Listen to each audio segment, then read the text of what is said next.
గత కొంతకాలంగా ఎంతో ఉత్కంఠ రేపిన దేశ ఆర్థిక రాజధాని మహారాష్ట్ర ఫలితాలు ఎట్టకేలకు వచ్చేసాయి. ఈ ఫలితాలు మనం చూసుకున్నట్లయితే కాంగ్రెస్ కూటమి బొక్క బోర్ల పడింది. బీజేపీ కూటమి మొత్తం క్లీన్ స్వీప్ చేసే పరిస్థితులు కూడా మనకు కనిపించాయి. సో ఈ నేపథ్యంలో ఈ ఫలితాలు కొన్ని రాష్ట్రాలపై ప్రభావం చూపే అవకాశం ఉంది. ముఖ్యంగా మన ఆంధ్రప్రదేశ్ రాష్ట్రం మీద ఈ ఫలితాలు ప్రభావం చూపే అవకాశం అయితే ఉన్నట్లు మనకు కనిపిస్తున్నాయి. చంద్రబాబు దీనిపై ఆందోళన చెందుతున్నట్లుగా కూడా మనకు వార్తలు వస్తున్నాయి. సో ఈ నేపథ్యంలో ఈ అంశంపై మనం ప్రముఖ జర్నలిస్టు శంకర్ గారు ఉన్నారు, వారితో మనం డిస్కషన్ చేసే ప్రయత్నం చేద్దాం. చెప్పండి శంకర్ గారు, నమస్కారం అండి.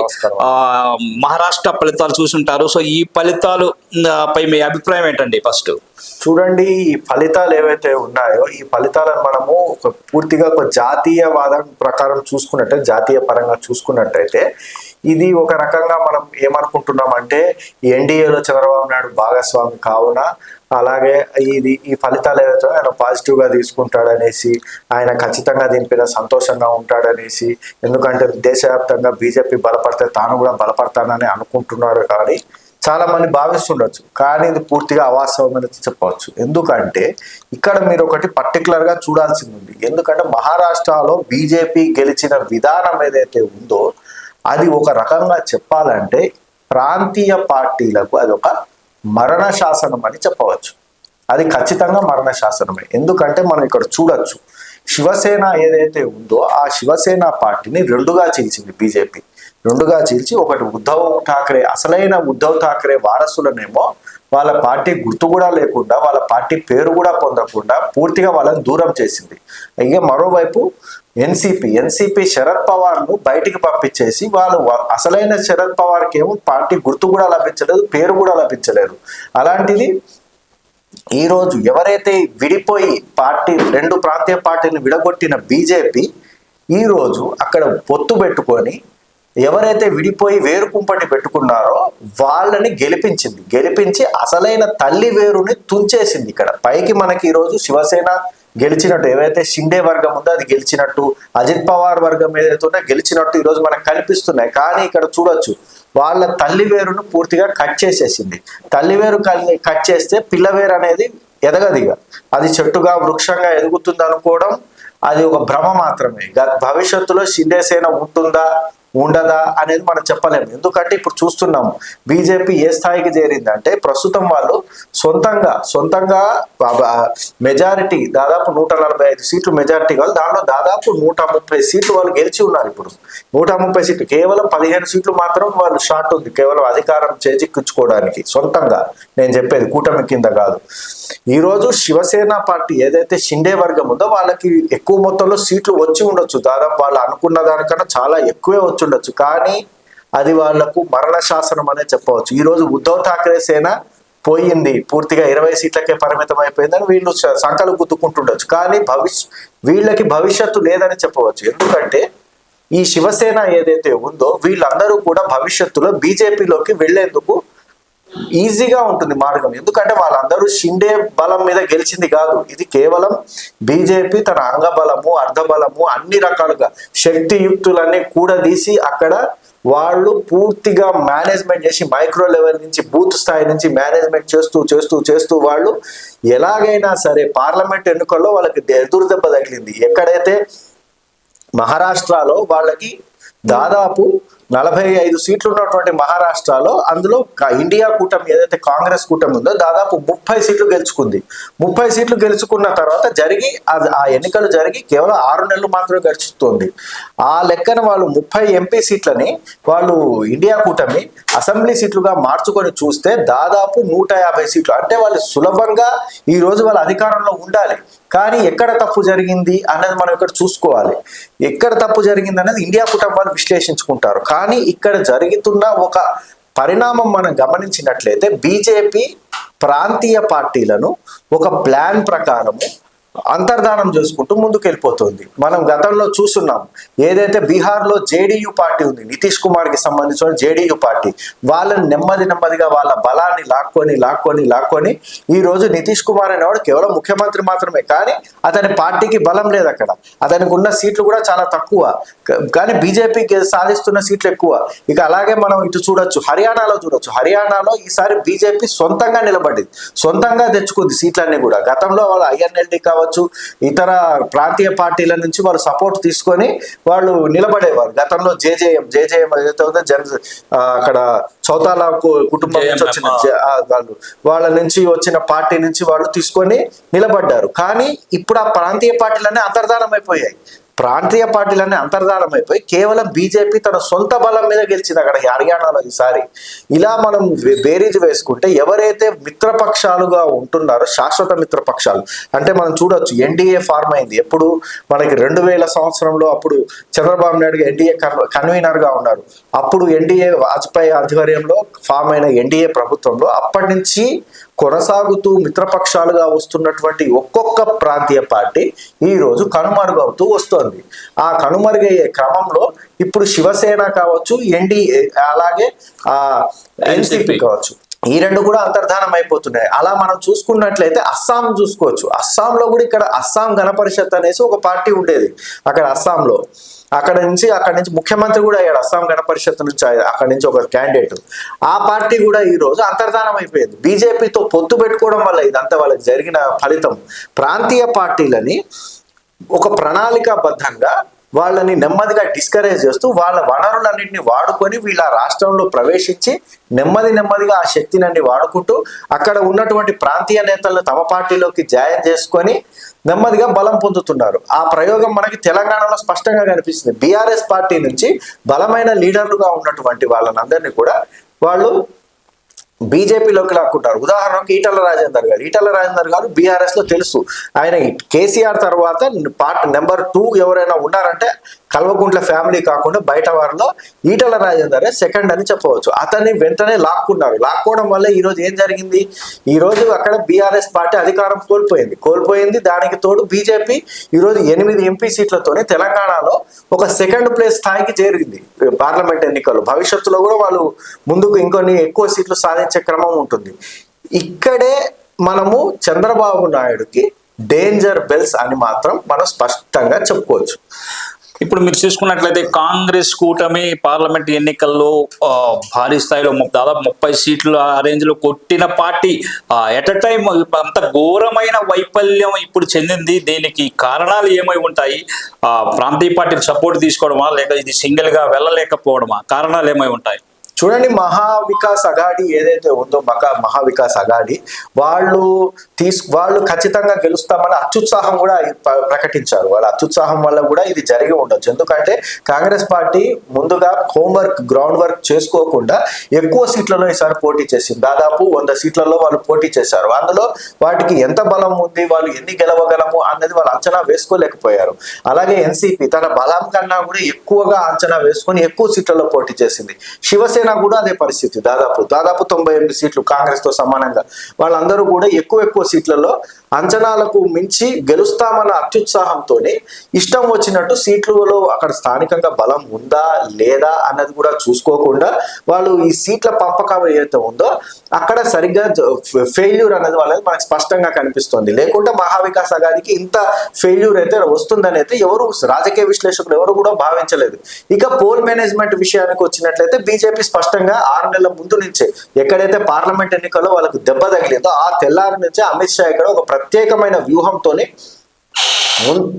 ముందుకు వెళ్తున్న పరిస్థితి మనం ఇక్కడ చూడొచ్చు. అందులో భాగంగానే వాళ్ళు పూర్తి స్థాయిలో కూడా ఒక లాడ్లీ బెహనా అనే ఒక యోజన పెట్టి 21 సంవత్సరాల నుంచి 60 సంవత్సరాల మహిళలందరికీ కూడా 1500 రూపాయలు నేరుగా ఇస్తున్నాడు అక్కడ. అది చాలా వరకు మహిళా ఓటర్లను ప్రభావితం చేసింది. నిజానికి ఇలాంటి స్కీముల వల్ల గెలుస్తారా అనేది మనం ఆంధ్రప్రదేశ్ ఎన్నికల్లో చూసాం. జగన్మోహన్ రెడ్డి పెద్ద ఎత్తున ఇలాంటి స్కీమ్స్ ఇచ్చారు, అయినప్పటికీ ఆయన ఓటమి పాలయ్యారు. కానీ కాంగ్రెస్ అక్కడ మహారాష్ట్రలో ఎలా గెలిచారు, ఈ స్కీమ్ వల్ల గెలిచారా అంటే ఆ స్కీమ్ వల్ల కాదని అయితే నేను స్పష్టంగా చెప్పగలను. ఎందుకంటే మహారాష్ట్ర ఆర్థిక పరిస్థితి చూసినట్టయితే 1500 రూపాయలు అనేది అక్కడ సామాన్యంగా సగటున వచ్చే వ్యక్తులకు అది మామూలు విషయం అనే చెప్పవచ్చు. అది పెద్దగా ప్రభావితం చేసిందంటే అనుకోలేము. ఇక మనం స్పష్టంగా చూసినట్టయితే ఇక్కడ ఫెయిల్యూర్ అనేది మనకి ముఖ్యంగా కాంగ్రెస్ పార్టీ అత్యుత్సాహం ఖచ్చితంగా గెలుస్తాము. గతంలో మన హర్యానా విషయంలో కూడా ఇదే చూసాము. అదే జార్ఖండ్ లో అయితే జార్ఖండ్ లో వాళ్ళు కొంచెము అక్కడ జేఎంఎం ఏదైతే ప్రాంతీయ పార్టీ ఉందో వాళ్ళు గట్టిగా సమన్వయం తీసుకొని కాంగ్రెస్ పార్టీ ఎక్కడైతే గెలుస్తుందో అక్కడ మాత్రమే సీట్లు ఇచ్చి వీళ్ళు ఎక్కువ సీట్లు తీసుకొని అక్కడ చేయడం వల్ల బీజేపీని అడ్డుకట్ట వేయగలిగారు. కానీ అదే ఆ పరిస్థితి ఇక్కడ లేకుండా పోయింది. ఏదైతే మనకి మహారాష్ట్రలో ప్రాంతీయ పార్టీ సరిగ్గా డీల్ చేయలేకపోయారు. వాళ్ళు సీట్ల పంపకం విషయంలో డీల్ చేయలేకపోవడం వల్ల కూడా అది పెద్ద మైనస్ గా ఇక్కడ మనం చెప్పవచ్చు. అయితే ఇక్కడ మనకు చూడవలసిన ముఖ్యమైనటువంటి కాంగ్రెస్ పార్టీ నేర్చుకోవాల్సిన గుణపాఠం ఏమిటంటే రాజకీయాలు అనేవి టేకెన్ ఫర్ గ్రాంటెడ్ గా పాతకాలంలో ఉన్నట్టు ఉండవు. ప్రతిరోజు ఒక్క రోజు కూడా అలసట లేకుండా ముందుకు వెళ్తూనే ఉండాలి. ఈ రోజు విజయం సాధించాం కదా రేపు రెస్ట్ తీసుకుంటాం అన్నట్టు ఉండవు రాజకీయాలు. ఇక నుంచి ప్రతిరోజు వైటల్ గా ఉండాలి. సోషల్ మీడియా పరంగా కావచ్చు, వీళ్ళు తీసుకునే ఎత్తుగడలు కావచ్చు, రాజకీయంగా ఎత్తుగడలు కావచ్చు. వాళ్ళు చూడొచ్చు, వాళ్ళు ప్రధానమంత్రి నేరుగా అక్కడ బటేంగే తో హమ్ సేఫ్ హే అనేసి ఒక ఏక్ హే తో సేఫ్ హే అంటూ ముందుకు వచ్చారు. అక్కడ తెలుసు అక్కడ మతపరంగా అక్కడ పోలరైజేషన్ జరుగుతుందని. దానికి వీళ్ళు అడ్డుకట్టగా ఎదురుగా వీళ్ళు చెప్పలేకపోయారు, దాన్ని కరెక్ట్ గా ఎదుర్కోలేకపోయారు. ఏదైతే మత పోలరైజేషన్ ఉందో దాన్ని వీళ్ళు కరెక్ట్గా చేసుకోలేవు. ఇంకోటి పోల్ మేనేజ్మెంట్ విషయంలో వీళ్ళు కంప్లీట్ గా ఫెయిల్యూర్ అయినట్టు మనం చూడవచ్చు. ఎందుకంటే ఆర్ఎస్ఎస్ పుట్టిన భూమి అక్కడ నాగ్పూర్లోనే, వాళ్ళు మహారాష్ట్రలోనే వాళ్ళు మొట్టమొదటిసారిగా ఆర్ఎస్ఎస్ అనేది వేళ్ళూనుకుంది. వాళ్ళు అక్కడ కింది స్థాయిలో ప్రతి బూత్ లో 50 నుంచి 100 మందితో మాత్రమే మీటింగ్లు పెట్టుకునేవారు ప్రతిరోజు. అలా ఒక్కొక్క కాలనీలోకి వెళ్ళి 50 మందిని ఇలా బూత్ వైజ్ గా మీటింగ్స్ పెట్టుకొని ఇక్కడ మనం గెలిచినట్లయితే ముస్లింలు ఇక్కడ పెద్ద ఎత్తున వ్యాపారాలు చేస్తారు, రేపు పొద్దున మీ ఇళ్ళు లాక్కుంటారు, మీ ఇళ్లలోకి వస్తారు, దౌర్జన్యాలు చేస్తారు. ఈ విధంగా ప్రజల్ని, ఎందుకంటే పెద్ద బహిరంగ సభల కన్నా కూడా కింది స్థాయిలో చిన్న స్థాయిలో బూత్ లెవెల్లో మేనేజ్ చేస్తూ చిన్న మీటింగ్స్ పెట్టుకోవడం వల్ల ఏం జరుగుతుంటే ప్రజల్లోకి నేరుగా వెళ్తుంది. అది కింది స్థాయిలో క్యాడర్ నేతలు ఎవరైతే ఉన్నారో వాళ్ళు చేయాల్సిన పని ఇది. కానీ కాంగ్రెస్ పార్టీకి ఆ స్థాయిలో పట్టణ ప్రాంతాల్లో నిర్మాణం లేకపోవడం కూడా పెద్ద మైనస్ అని చెప్పొచ్చు. బీజేపీకి ఆర్ఎస్ఎస్ ఉండడం వల్ల అది నేరుగా వెళ్లాల్సి వాళ్ళకి ఈజీ అయ్యింది అది. కానీ కాంగ్రెస్ పార్టీకి కూడా ఎన్జిఓలు కావచ్చు, అదే విధంగా పలు బహుజన సంఘాలు కావచ్చు, అంబేద్కర్ సంఘాలు కావచ్చు, వీళ్ళని వాడుకోవచ్చు. వాళ్ళు పలు సెక్యులర్ శక్తులు ఉన్నాయి, వాళ్ళని వాడుకొని వీళ్ళు ఈజీగా వెళ్ళవచ్చు. కానీ ఆ విషయంలో వాళ్ళు వెనకడుగు వేసినట్టే చెప్పవచ్చు. కర్ణాటకలో అది ఈజీగా ఇంప్లిమెంట్ చేయగలిగారు. అక్కడ దళిత సంఘాలు కావచ్చు, బహుజన సంఘాలు కావచ్చు, అంబేద్కర్ సంఘాలు కావచ్చు, అలాగే క్రిస్టియన్ సంఘాలు కావచ్చు, ముస్లిం మైనారిటీకి సంబంధించినటువంటి సంఘాలు కావచ్చు, వీళ్ళందరినీ కూడా కన్సాలిడేట్ చేయగలిగి అక్కడ కర్ణాటకలో ఎవరైతే హిందూ ఓటు బ్యాంక్ విషయంలో గట్టిగా ఓట్లు వేయించుకోవాలని బీజేపీ పడిన ఏదైతే వ్యూహానికి ప్రతి వ్యూహంగా వీళ్ళు ఈజీగా జనాల్లోకి హిందుత్వం కాకుండా ఇతర వర్గాలన్నింటినీ కూడా ఏకం చేయగలిగి వాళ్ళు ముందుకు తీసుకెళ్లగలిగారు. కనుకనే అక్కడ కర్ణాటకలో మనం విజయం సాధించినట్టు మనం ఇక్కడ చూడచ్చు. అదే పాయింట్ ఇక్కడ తెలంగాణలో కూడా మనం అప్లై చేసుకోవచ్చు. రేవంత్ రెడ్డి మనం చూస్తున్నాం 6 నెలలు 2 సంవత్సరాల ముందు నుంచి కూడా ఆయన విగరస్ గా క్యాంపెయిన్ చేస్తూ వస్తున్నాడు. ఎలక్షన్ ముందు వచ్చే కొద్దీ ఆయన ఈజీ క్యాంపెయిన్ ని మరింత సీరియస్ గా తీసుకొని బూత్ వైజ్ గా వెళ్తూ ఎవరికైతే డబ్బు బాగా ఉందో వాళ్ళని కూడా వాళ్ళకి టికెట్స్ ఇస్తూ ఎదుటి వ్యక్తి బలాబలాలను అంచనా వేస్తూ వాళ్ళని ఢీకొట్టే అభ్యర్థులను బరిలోకి దింపుతూ ఇలా ఒక వ్యూహానికి ప్రతి వ్యూహాన్ని జోడించుకుంటూ రేవంత్ రెడ్డి అక్కడ సక్సెస్ అయ్యి ఈ రోజు సీఎంగా ఉన్నారు కాంగ్రెస్ పార్టీ నుంచి. ఎందుకంటే తెలంగాణలో గెలవడం అంత ఈజీ కాదు, ఎందుకంటే బీజేపీ కూడా ఇక్కడ బలంగా ఉంది, త్రిముఖ పోటీలో అక్కడ గెలవడం జరిగింది. అలాంటి వ్యూహము కాంగ్రెస్ పార్టీ మహారాష్ట్రలో అప్లై చేయడంలో విఫలమైనట్టు చెప్పవచ్చు. ఇప్పుడు మీరు ఇందాక ఇంతకుముందు అన్నారు మహారాష్ట్రలో బీజేపీ గెలుపు ప్రాంతీయ పార్టీలకి మరణ శాసనం అని అన్నారు. అది మన తెలుగు రాష్ట్రాలను చూసుకుంటే ఎలా ఉండబోతుంది? ముందుగా ఆంధ్రప్రదేశ్ విషయానికి వస్తే ఆ చంద్రబాబు కొంత ఆందోళన చెందుతున్నట్లుగా మనకు వార్తలు అయితే వస్తున్నాయి. సో ఆయన ఎందుకు ఆందోళన చెందే పరిస్థితి వస్తుంది? చూడొచ్చు, ఇక్కడ మనము ఆంధ్రప్రదేశ్ విషయానికి చూసినట్టయితే మనం ఇక్కడ ముందు తమిళనాడు వ్యవహారానికి వెళ్లాల్సి ఉంటుంది. తమిళనాడులో ఏఐడిఎంకే పార్టీ ఎవరైతే జయలలిత గారి పార్టీ ఉందో జయలలిత గారి పార్టీతోని ఇక్కడ బీజేపీకి పొత్తుండేది ఒకప్పుడు. ఆమె జయలలిత గారు మరణించడంతో ఆ పార్టీ దిక్కుమొక్కు లేకుండా తయారైంది. అలాంటి సమయంలో బీజేపీ ఏఐడిఎంకే పార్టీకి సపోర్ట్ చేస్తూ ప్రభుత్వాన్ని నడిపింది అక్కడ. పళనిస్వామి కావచ్చు, అదే విధంగా ఇప్పుడు ఉన్నటువంటి మాజీ ముఖ్యమంత్రి పన్నీర్ సెల్వం కావచ్చు, ఈ వీళ్ళందరూ కూడా ప్రభుత్వాన్ని అయితే నడిపారు. కానీ పార్టీ మాత్రం వీక్ అవుతూ వచ్చింది.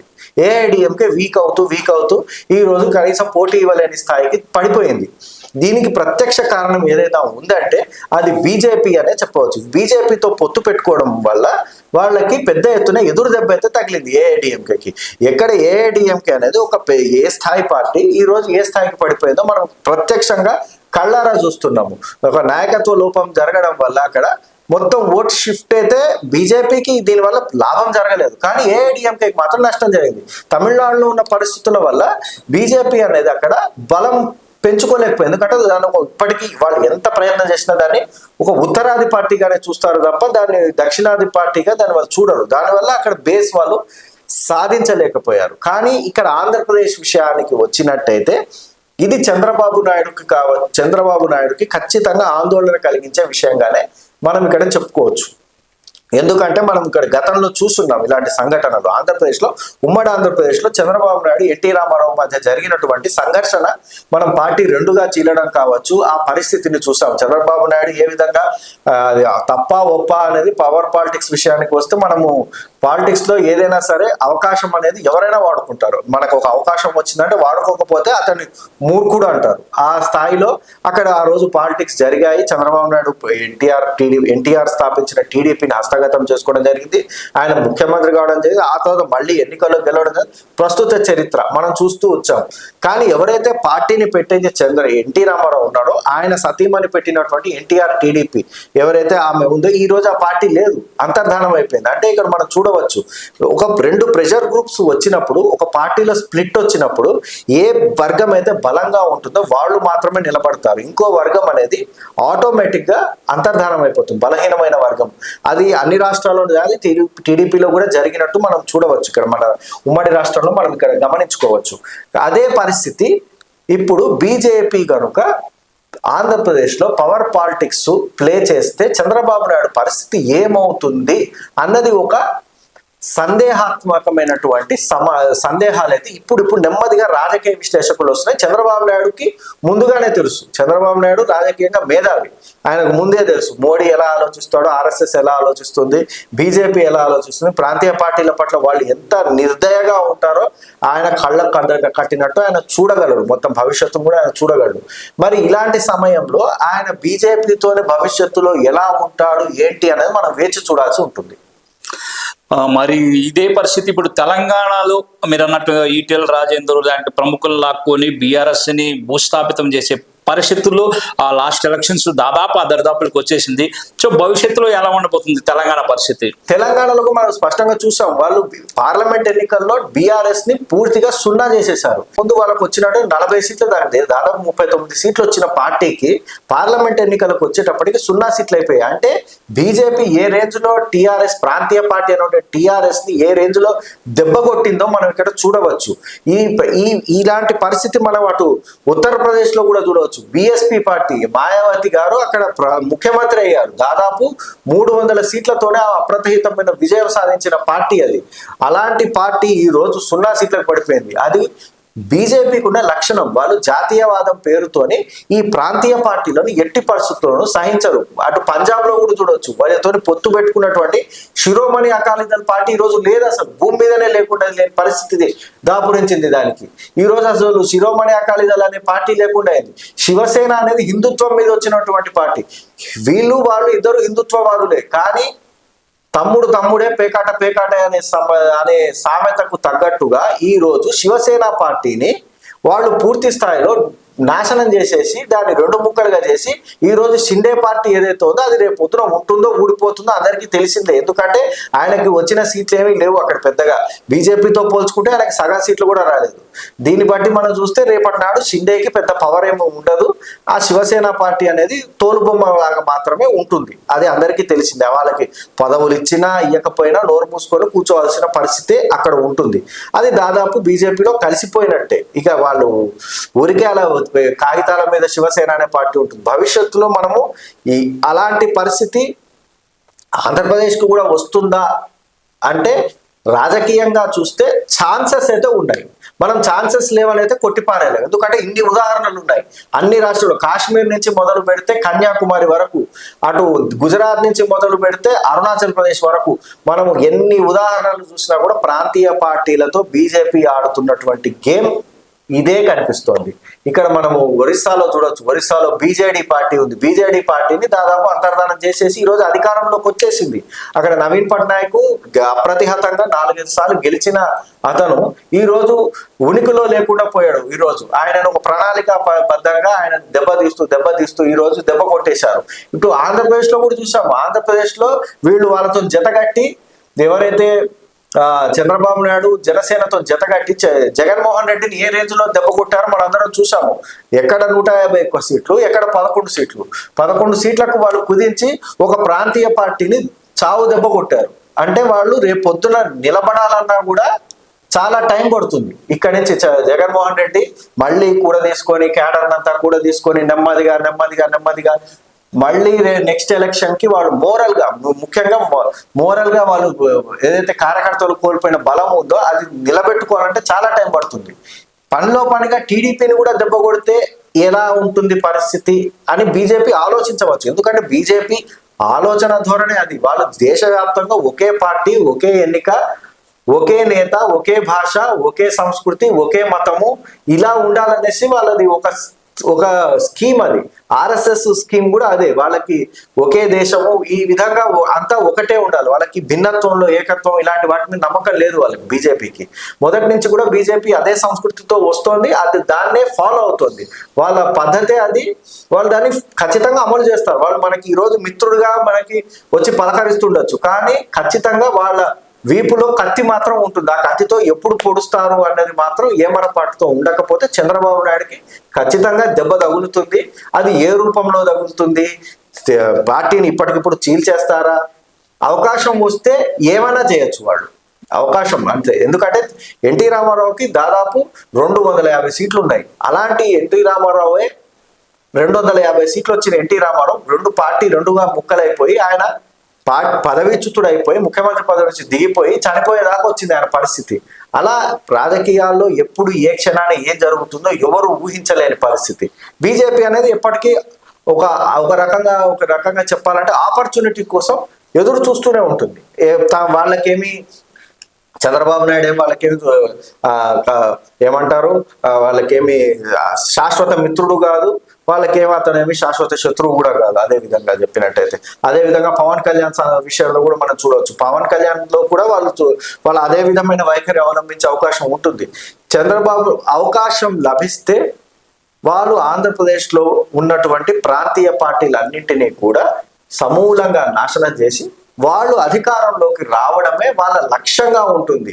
అంతే తప్ప వాళ్ళు వీళ్ళతో ఎల్లకాలము ఇలా మహాకూటమిలో ఉండి ఏవో 1-2 పదవులు తీసుకొని 4 ఎమ్మెల్యే పదవులు తీసుకొని 4 ఎంపీలు తీసుకొని వాళ్ళు నోరు మూసుకొని కూర్చుంటారు అనుకోవడం మాత్రం రాజకీయంగా ఒక పొరపాటే అని చెప్పవచ్చు. మరి చంద్రబాబు నాయుడు భవిష్యత్తులో బీజేపీతోని కలిసి కొనసాగుతారా, లేకపోతే వారు బయటకు వస్తారా అనేది ఆయన ఇష్టం. అది వాళ్ళ పార్టీ ఉన్నటువంటి వ్యూహం అది. కానీ ఈ విషయంలో మాత్రం బీజేపీ మాత్రం ప్రాంతీయ పార్టీలని నాశనం చేస్తుందనడం మాత్రం అది రాజకీయంగా ఎవరైనా సరే చెప్పవచ్చు ఇప్పుడున్న పరిస్థితులను చూసి.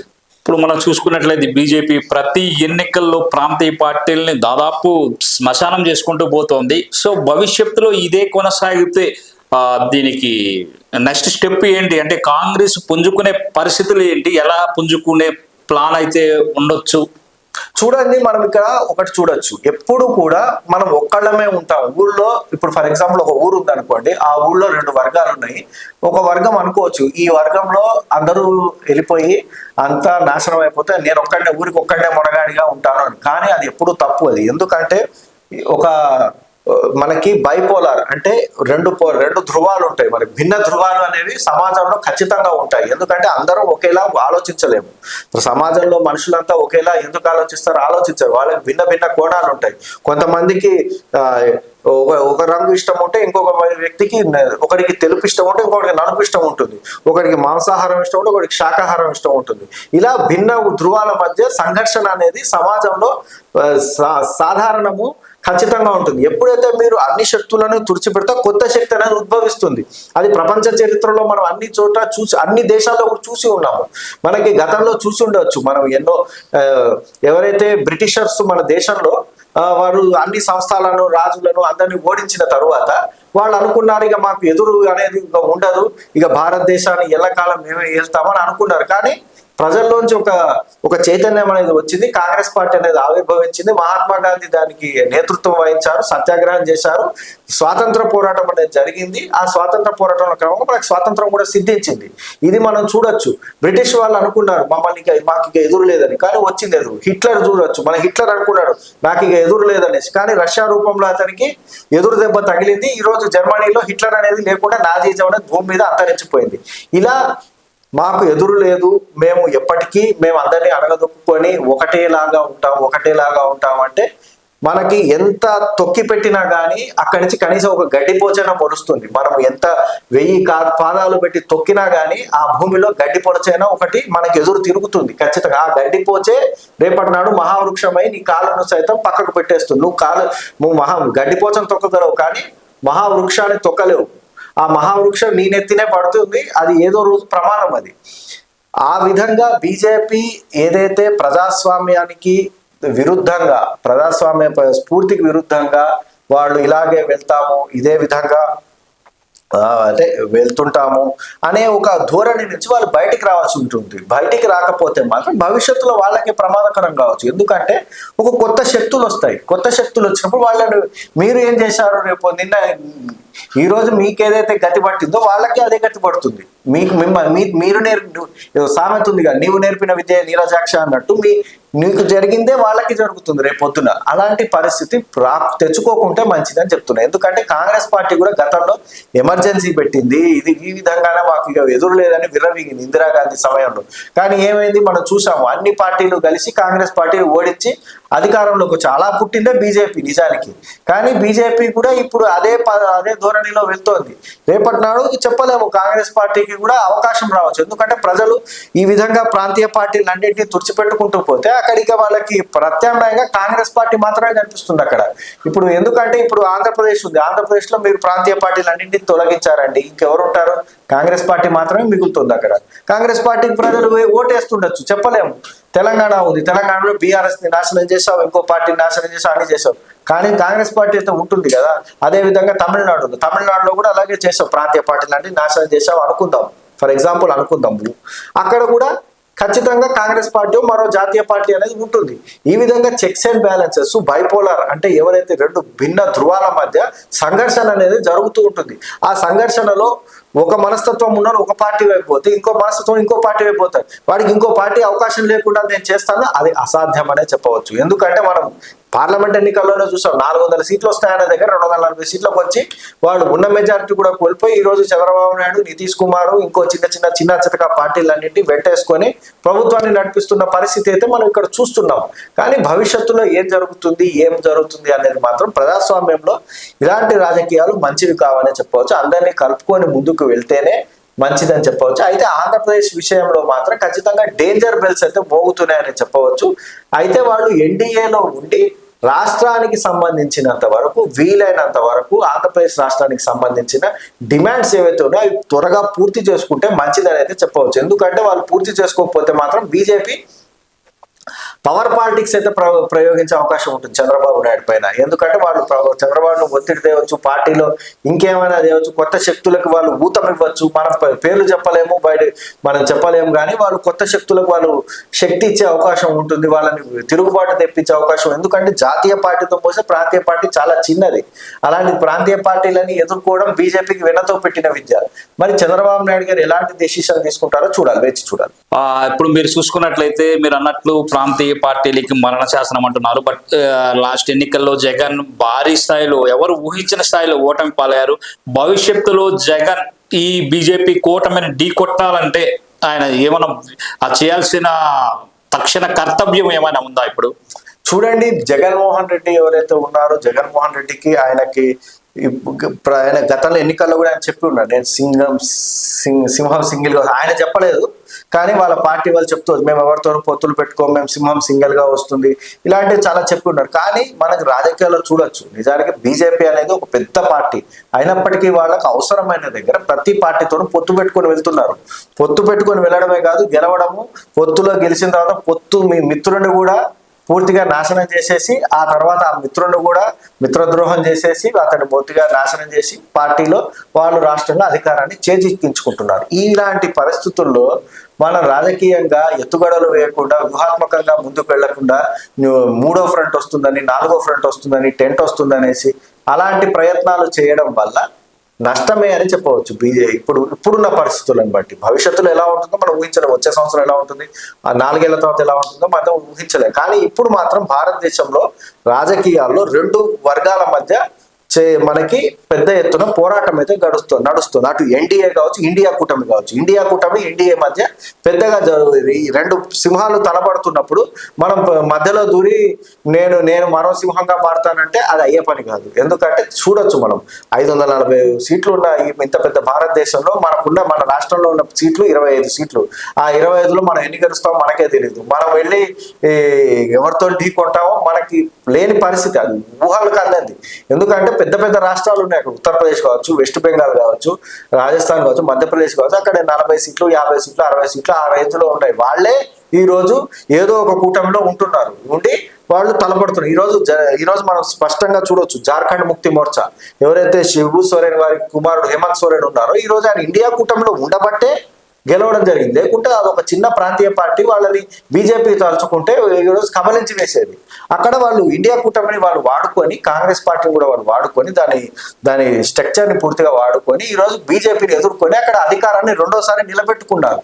అలాంటి ప్రయత్నము జగన్మోహన్ రెడ్డి చేస్తే మంచిది అని అయితే రాజకీయ విశ్లేషకుల నుంచి వస్తున్నటువంటి దాని సమాచారాన్ని బట్టి అయితే మనం అర్థం చేసుకోవచ్చు. ఎందుకంటే ఇక్కడ రాజకీయాల్లో కాంగ్రెస్ పార్టీతో ఆయన గతంలో విభేదించి ఉండొచ్చు, శరద్ పవార్ కూడా విభేదించాడు, అదే విధంగా మమతా బెనర్జీ కూడా విభేదించింది, అందరూ విభేదించిన వాళ్ళే కాంగ్రెస్ పార్టీతోని. కానీ ఈ రోజు అదే కాంగ్రెస్ పార్టీ ఇండియా కూటమిలో వాళ్ళంతా ఉన్నారు. ఈ రోజు మనం స్పష్టంగా చూస్తున్నాం, శరద్ పవార్ ఇండియా కూటమిలో ఉన్నాడు, మమతా బెనర్జీ ఇండియా కూటమిలో, వాళ్ళ పార్టీల పేర్లు కూడా కాంగ్రెస్ ఉంటుంది. వాళ్ళ పార్టీ తృణమూల్ కాంగ్రెస్, నేషనల్ కాంగ్రెస్, ఈ ఎన్సీపీలో కూడా కాంగ్రెస్ ఉంది.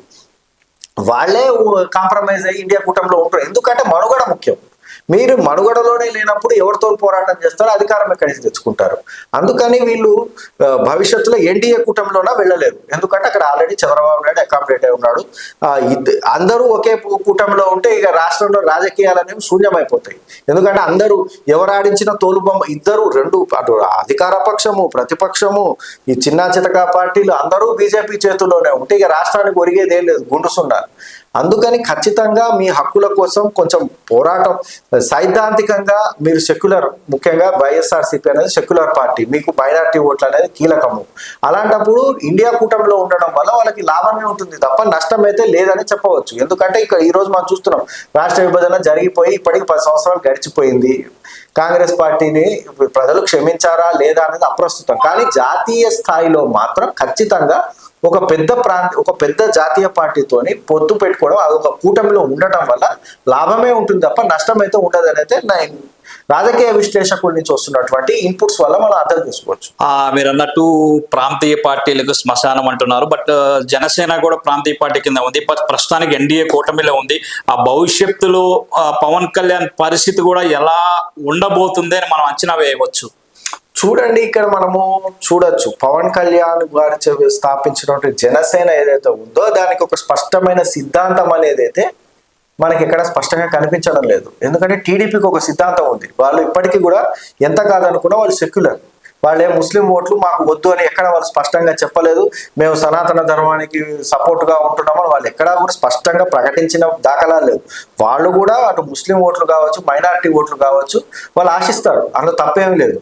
అదొక వాళ్ళు పార్టీ పెట్టినప్పటికీ వాళ్ళు ఒక లౌకిక స్టాండ్ అయితే తీసుకుంది. ఇప్పటికీ కూడా బయటకు కనిపించకపోయినా చంద్రబాబు నాయుడుకి లౌకికంగానే ఆయనకు పేరుంది. ఇక్కడ జనసేనకి అలాంటి క్యారెక్టర్ ఉందా అంటే ఇక్కడ స్పష్టంగా ఆయన ఒక క్షణమేమో చెగువేరా అంటాడు, మరోవైపు చూస్తేనేమో ఆయన సనాతన ధర్మం అంటాడు. రెండిటికి పోలిక లేదు. అప్పుడేమో ఒకసారి ఏమో ఎర్ర జెండా పట్టుకొని రెండోసారి ఏమో కాషాయ జెండా పట్టుకుంటే రెండింటికి కూడా సైద్ధాంతికంగా బద్ద వ్యతిరేకత ఉంది. అటు మనం చూడొచ్చు, ఆయన గద్దర్ పాటలు పాడతాడు, మరోవైపు వెళ్ళిపోయి ఇప్పుడు యోగి ఆదిత్యనాథ్ని అదే విధంగా ఇంకెవరో స్వామీజీలని వీళ్ళందరినీ పొగుడుతూ ఉంటాడు. అది రెండు పరస్పర వైరుధ్యమైనవి. చంద్రబాబు నాయుడు ఎప్పుడు అలాంటి పద్ధతి మనం చేసిన దాఖలాలు కూడా మనం చూడలేదు. ఎందుకంటే వాళ్ళ పార్టీ స్టాండ్ అది. ఎందుకు అతిగా ఎవరిని మట్టుకు మనం భుజాన వేసుకొని పోయాల్సిన అవసరం ఉంది? మన పార్టీకి పడే ఓట్లు మనకు ఉన్నాయిగా, మన క్యాడర్ మనకు ఉంది, మనం ఒక సెక్యులర్ అనుకున్నాం, దాని ప్రకారం వెళ్తున్నామని అనుకున్నారు. ఒక పార్టీకి ఉండాల్సిన లక్షణం అది. ఎందుకంటే ఒక సిద్ధాంతం మీద నిలబడాలి. కానీ అలాంటి సిద్ధాంతం జనసేనలో లోపించిందనే చెప్పవచ్చు. ఎందుకంటే నువ్వు ఒక నిమిషం సెక్యులర్ అంటావు, ఇప్పుడేమో సనాతనం అంటావు, రెండింటికి ఏం పోలిక లేదు. ఒక నిమిషమేమో తమిళనాడు వాళ్ళని తిడతావు, తమిళనాడులో డిఎంకే పార్టీ, డిఎంకేతో మనకు అసలు సంబంధమే లేదు. డిఎంకే మనకేం రాజకీయ ప్రత్యర్థి కాదు, ఆంధ్రప్రదేశ్లో వాళ్ళకు ఒక సీటు లేదు, వాళ్ళకు ఒక ఓటు లేదు. వాళ్ళతో ఎందుకు గొడవ పెట్టుకుంటారో మనకి అర్థం కాని పరిస్థితి. మరోవైపు చూసుకున్నట్లయితే ఇక్కడ మనం ఒకటి చూడవచ్చు, ఇక్కడ గమనించవచ్చు, పవన్ కళ్యాణ్కి ఒక స్పష్టమైన రాజకీయంగా ఒక అవగాహన అంటూ లేదు. ఆయనకు ఉన్నదల్లా ఆయనకు చుట్టూ ఉన్న కోటరీ, ఆయన ఒక క్యాస్ట్, వాళ్ళకి చుట్టూ ఉన్నటువంటి ఒక దాని చుట్టూ అల్లుకున్న రాజకీయాలు, ఆయన చుట్టూ ఉన్న బంది మార్బలము, దాన్ని నమ్ముకొని ఆయన రాజకీయాలు చేస్తూ వస్తున్నాడు. దానివల్ల ఏమవుతుందంటే ఒక పార్టీని నడిపించే సిద్ధాంతము ఇవి లేనప్పుడు వాళ్ళు ఏం చేస్తారంటే ఏదో ఒక పెద్ద పార్టీ మాట వింటూ ఉంటారు. గతంలో మన బీజేపీతో ఆయన అందరికన్నా ముందు ఆయనే వెళ్ళి పొత్తు పెట్టుకున్నాడు. సరే, ఇప్పుడు ఆయన 21 సీట్లు గెలిచాను అంటున్నారు, 100% స్ట్రైక్ రేటు. దాని వెనుక బీజేపీ ఖచ్చితంగా ఆయనకు సపోర్ట్ చేసింది. అందుకు ఆయన ఈరోజు రిటర్న్ గిఫ్ట్గా వాళ్ళకి సపోర్ట్ చేస్తున్నాడు. ఆయన వాళ్ళు ఇచ్చినటువంటి ఇన్స్ట్రక్షన్స్ ఆధారంగానే ఆయన ఈరోజు సనాతన ధర్మం అంటూ మరొకటి ముందుకు వస్తున్నాడు. ఆయన విమర్శలనే పెద్ద ఎత్తున చేస్తున్నాడు. కానీ అది ఎంతవరకు ముందుకు వెళుతుంది అనేది అయితే చూడాల్సి ఉంటుంది. ఇక్కడ పవన్ కళ్యాణ్ చేస్తున్నాడు. పవన్ కళ్యాణ్ కన్నా కూడా ఇక్కడ చంద్రబాబు నాయుడుకి ఎక్కువ ఎక్కువ ప్రమాదం ఉందని అయితే చెప్పవచ్చు పవన్ కళ్యాణ్ వల్ల. ఎందుకంటే ఆయన ఈరోజు కంప్లీట్గా బీజేపీ ఇన్స్ట్రక్షన్స్ మీదే ఆయన ఇస్తున్నట్టు ఆయన గతంలో కూడా చెప్పాడు, బీజేపీ వాళ్ళ హోంవర్క్ ఇస్తే నేను చేస్తాను అనేసి ఆయన స్పష్టంగా ఆయన చెప్పుకున్నాడు. అందుకు తగ్గట్టుగానే పవన్ కళ్యాణ్ నడుచుకునే అవకాశం ఉంటుంది. కాబట్టి చంద్రబాబు నాయుడు చెప్పిన ఇన్స్ట్రక్షన్స్ మీద వెళ్తాడా భవిష్యత్తులో అంటే మాత్రం వెళ్ళడనే మనం చెప్పవచ్చు. ఎందుకంటే ఆయన చంద్రబాబు నాయుడు ఉన్నంత కాలం ఆయన డిప్యూటీ సీఎంగానే ఉంటాడు తప్ప మరొక స్థాయికి అయితే ఆయన వెళ్ళలేడు. అదే బీజేపీకి అయితే అవకాశం ఉంది. వాళ్ళకి జనసేనను వాడుకొని వాళ్ళ ఆంధ్రప్రదేశ్లో ముందుకు ఎదగవచ్చు. జనసేనకు ఉన్నటువంటి సామాజిక వర్గం బలం కావచ్చు, పవన్ కళ్యాణ్కు ఉన్నటువంటి చరిష్మా కావచ్చు, మరొకటి కావచ్చు. ఒకవేళ వాళ్ళు తలుచుకుంటే కేవలం జనసేన బీజేపీ మాత్రమే పొత్తు పెట్టుకొని కాంగ్రెస్ టీడీపీని పక్కకు పెట్టి రేపు పొద్దున ఎలక్షన్స్కి వెళ్ళొచ్చు. వెళ్ళి వాళ్ళు ఇద్దరు కలిసి ఎక్కువ సీట్లు తెచ్చుకోవచ్చు. ఎందుకంటే ఒక జాతీయ పార్టీతోనే వాళ్ళకు ఉండే అడ్వాంటేజెస్ వాళ్ళకు ఉంటాయి. ఎందుకంటే పెద్ద ఎత్తున వాళ్ళకి నగదు కావచ్చు, సోషల్ మీడియా పరంగా కావచ్చు, అన్ని రకాలుగా సపోర్ట్ అయితే లభిస్తుంది జనసేనకి రేపటి నాడు. అది టీడీపీకి డేంజర్ బిల్ అయ్యే అవకాశం ఉంటుంది. ఎందుకంటే ఈ మహాకూటమిలో ఏ ఒక్కటి పక్కకు జరిగినా, ఏ ఒక్కరు పక్కకు జరిగినా కూడా ఇది ఖచ్చితంగా చంద్రబాబు నాయుడికే నష్టం, వాళ్ళకే నష్టం లేదు. బీజేపీ పక్కకు పోతే మహా అయితే రాష్ట్రంలో అధికారం ఉంది, కానీ జాతీయ స్థాయిలో వాళ్ళకి అధికారం ఉంది ఆల్రెడీ. పవన్ కళ్యాణ్కి పోయేదేమీ లేదు. ఆయన రెండో స్థాయి, ఆయన ప్రతిపక్ష స్థాయి హోదా దక్కించుకుని ఆశ్చర్యపోకలేదు రేపటి నాడు ఎలక్షన్స్ లో. అక్కడ టీడీపీకే పెద్ద ఎత్తున నష్టం వచ్చే అవకాశం ఉంటుంది. అందుకనేసి టీడీపీ జాగ్రత్తగా వెళ్లాల్సిన అవకాశం ఉంది. ఇక పవన్ కళ్యాణ్ అంటారా, ఆయన రేపు పొద్దున మళ్ళీ జనసేనని విలీనం చేసిన ఆశ్చర్యం. ఎందుకంటే వాళ్ళ అన్నయ్య చేసిన దాఖలా, వాళ్ళ అన్నగారు తీసుకెళ్లి కాంగ్రెస్ పార్టీలో విలీనం చేసేసారు. చేసి ఆయన మొత్తానికి చేతులుకొని కేంద్ర మంత్రి పదవి ఏదో తీసుకున్నారు, అది జరిగిపోయింది. కానీ రేపటి నాడు పవన్ కళ్యాణ్ సీఎం ఫేస్ గా పెట్టి బీజేపీ ఒక క్రూయల్ గేమ్ ని మాత్రం ముందుకు తీసుకొస్తే మాత్రం అది చంద్రబాబు నాయుడుకి ఖచ్చితంగా, అటు చంద్రబాబు నాయుడుకి మాత్రమే కాదు, అటు వైఎస్ఆర్సీపీకి కూడా ఒక డేంజర్ బెల్ అనే చెప్పవచ్చు ఇది. ఎందుకంటే బీజేపీ ఆడే ఆటలన్నీ ఇలాగే ఉంటాయి. బీజేపీ ఒక డేంజర్, ప్రాంతీయ పార్టీలను నాశనం చేయాలనే ఒక మెషిన్ లాగా పనిచేస్తుంది. అందులో భాగంగా తమకు అంది వచ్చిన ప్రతి అవకాశాన్ని కూడా వాడుకుంటుంది అనడంలో ఎలాంటి సందేహం లేదని ఇక్కడ మాత్రం మనం స్పష్టంగా చెప్పుకోవచ్చు. దీన్ని బట్టి ఇక్కడ గేమ్ ఎవరు ఆడినా అల్టిమేట్ గా లబ్ధి పొందేది బీజేపీ పార్టీయే కనుక వాళ్ళు ఖచ్చితంగా ఇలాంటి గేమ్స్ ఆడడానికి అవకాశం ఎప్పుడు వస్తుందా అని ఎదురు చూస్తారు. అటు చంద్రబాబు నాయుడు ఎలా దెబ్బేద్దామా అనే వాళ్ళు చూస్తారు తప్ప వాళ్ళకి చంద్రబాబు నాయుడుతో సహజమైన మిత్రత్వం అయితే లేదని స్పష్టంగా చెప్పవచ్చు.